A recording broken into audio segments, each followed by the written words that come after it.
Assalamualaikum warahmatullahi wabarakatuh. Waalaikumsalam warahmatullahi wabarakatuh. Selamat siang ibu-ibu. Siang. Masih semangat ibu-ibu? Semangat. Jadi pada kali ini saya akan melanjutkan dari teman saya sebelumnya. Di sini kita akan membahas dan berdiskusi mengenai pelayanan bagi penyandang disabilitas berat di masyarakat ya ibu-ibu. Jadi sekarang kita akan dibagi 3 kelompok. Ibu-ibu diharapkan kalau ada yang tidak bisa membaca bergabung dengan teman-temannya yang bisa membaca ya ibu-ibu. Ya. Nah, yang pertama akan sebelah sini kelompok 1 ya ibu-ibu. Ya. Yang di tengah kelompok 2 Ya. dan yang di ujung kelompok 3. Yuk. Nah, di sini saya akan memberikan sebuah kasus di setiap kelompok. Jadi ibu-ibu akan berdiskusi bersama anggota kelompoknya mengenai kasus yang saya berikan. Nanti setelah berdiskusi, setiap perwakilan kelompok akan menjelaskan bagaimana hasil dari diskusi mereka. Ngerti ibu? Ngerti. Nah, ini untuk kelompok 1, kelompok 2, dan kelompok 3. Pensilnya, Bu. Iya nih Bu. Jadi aturannya yang harus didiskusikan itu permasalahan yang ada di setiap kertas, kemana atau ke lembaga mana kita bisa membawa pihaknya atau yang bermasalah.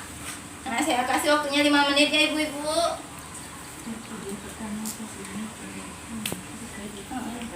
Jadi tanda kan kelurahan ada jalan aja sudah di sini nih dibagi malah itu kelurahan gini nih PKH tadi mana bagus siapa ya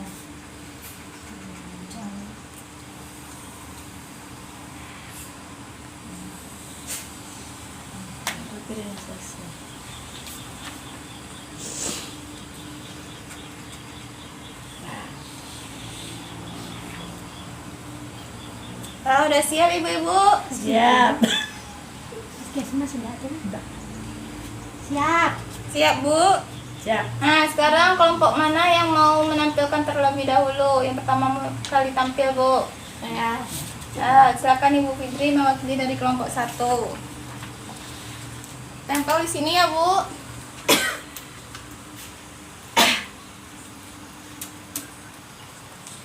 Jadi kami mendapat kasus tentang para pelagia berat disebabkan oleh kecelakaan atau jatuh. Tulang punggungnya rusak dan mempengaruhi saraf-saraf anggota gerak. Hanya bisa berbaring saja, tidak bersih, jarang mandi, sering murung dan menangis. Jadi kasus ini pertamanya dibawa ke pendamping PKH, kemudian ke puskesmas untuk mengetahui apakah penyakit ini bisa diobati atau bagaimana. Kemudian dibawa ke dinas sosial untuk mengetahui apakah dia bisa mendapatkan bantuan atau tidak.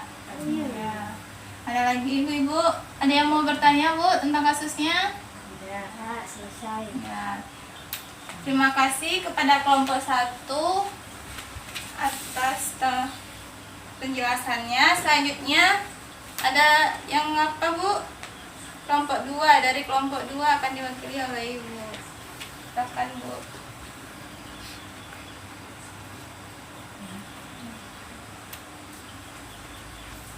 Kelompok kami mendapat kasus tentang tangan, kaki, kaku, dan kecil. Bila berbicara tidak jelas, hanya bisa berkomunikasi dengan keluarga dekat dan atau orang-orang di sekitarnya. Tidak sekolah, kurang mendapat perhatian dari orang tua. Tidak diperbolehkan bermain dengan teman sebayanya. Dikurung dikurung di kamar sendirian. Kasus ini pertama-tama kami bawa kepada Pak RT. Bapak RT membawanya ke kelurahan.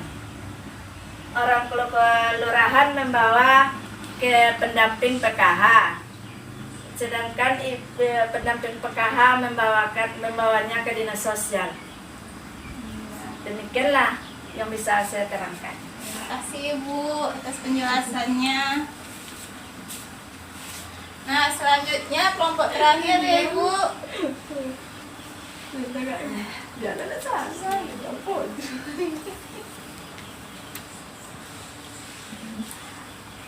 Kami mendapat kasus hidrosepalus. Hidrosepalus atau kepala besar, kaki dan tangannya mengecil, sulit melihat ke kiri dan ke kanan secara langsung karena kepala susah dan atau tidak bisa digerakkan, tidak bisa melihat sama sekali, serta tidak bisa bicara. Pada saat lahir normal, kecacatan ini baru ketahuan setelah berapa bulan atau pada usia kira-kira 3 bulan ke atas. Sebelum memiliki akte kelahiran baru 1 kali diperiksa ke rumah sakit karena kesulitan biaya. Kasus ini pertama kali kami bawa ke Pak RT, kedua ke lurahan, ketiga ke pendamping PKH, dan selanjutnya dibawa ke dinas sosial. Itulah, terima kasih. Terima kasih Ibu penjelasannya. Nah, mari kita tepuk tangan dulu untuk kita semua yang telah menampilkannya. Jadi dari 3 kasus ini kita dapat mengambil kesimpulan bahwa pelayanan disabilitas berat di masyarakat, hal apa saja yang dapat kita berikan pada disabilitas berat di masyarakat? Yang pertama, memudahkan penyandang disabilitas dalam pembuatan akte kelahiran, KTP, BPJS Kesehatan. Dari kasus itu dapat kita lihat dibawa ke Pak RT atau ke kelurahan. Di sana bisa kita untuk mendapatkan akte kelahiran, KTP ataupun BPJS. Nah, kalau kita mau membuat BPJS seperti pertemuan kita sebelumnya, kalau mereka tidak mampu, bisa kan minta surat keterangan dari desa, kemudian datang ke kantor BPJS-nya. Yang kedua, memberikan informasi terkait dengan akte kelahiran ataupun KTP dari pihak RT, RW, atau kelurahan. Nah, jadi pihak-pihak ini dapat memberikan informasi kepada para penyandang disabilitas berat. Yang ketiga, memberikan kemudahan penyandang disabilitas berat untuk menggunakan sarana prasarana di masyarakat. Artinya ini ada kemudahan dari mereka dalam menggunakan fasilitas umum. Misalkan di masjid yang dapat dilalui oleh difabel, ada jalan khususnya. Yang kedua, tempat parkir, ada juga khusus parkir difabel atau penyandang disabilitas berat. Yang ketiga, pintu mudah dibuka, ditutup, dan dilalui oleh difabel. Yang keempat, pembuatan ram atau toilet khusus untuk difabel. Jadi mereka ini mendapat hal-hal khusus yang memang mereka gunakan, yang berbeda dengan kita secara umumnya. Selanjutnya, memberi kesempatan kepada penyandang disabilitas untuk mengikuti kegiatan kemasyarakatan di lingkungan seperti pentas seni, arisan, karang taruna. Yang terakhir, memberikan informasi jika terdapat keluarga dan penyandang disabilitas memerlukan informasi rujukan seperti dinas sosial, lembaga masyarakat, dan puskesmas. Jadi di sini selain dari Pak RT, kelurahan, pendamping PKH, di sini juga ada puskesmas. Jadi kalau ada kita yang penyandang disabilitas ini memerlukan obat atau pelayanan kesehatan, kita dapat membawa ke puskesmas. Setidaknya ada tuh posyandu yang khusus bagi disabilitas. Terus selain itu kita juga dapat membawa ke dinas sosial, bisa jadi ada bantuan baik materi atau non materi. Yang selanjutnya tuh yang terakhir ada lembaga yang menaungi tempat untuk penyandang disabilitas. Jadi mereka memiliki lembaga masyarakat yang khusus untuk disabilitas. Kalau sekolah, ada sekolah luar biasa tuh ya Bu, yang khusus untuk anak-anak yang memiliki kekurangan atau yang penyandang disabilitas. Kira-kira demikian Ibu-ibu. Apakah ada yang ditanyakan? Ngerti Bu? Ngerti. Yakin ngerti? Yakin. Ya, kalau begitu tidak ada lagi ya kan Bu yang ditanyakan? Ada. Selanjutnya akan dilanjutkan oleh teman saya. Lebih dan kurang saya mohon maaf. Assalamualaikum warahmatullahi wabarakatuh. Waalaikumsalam.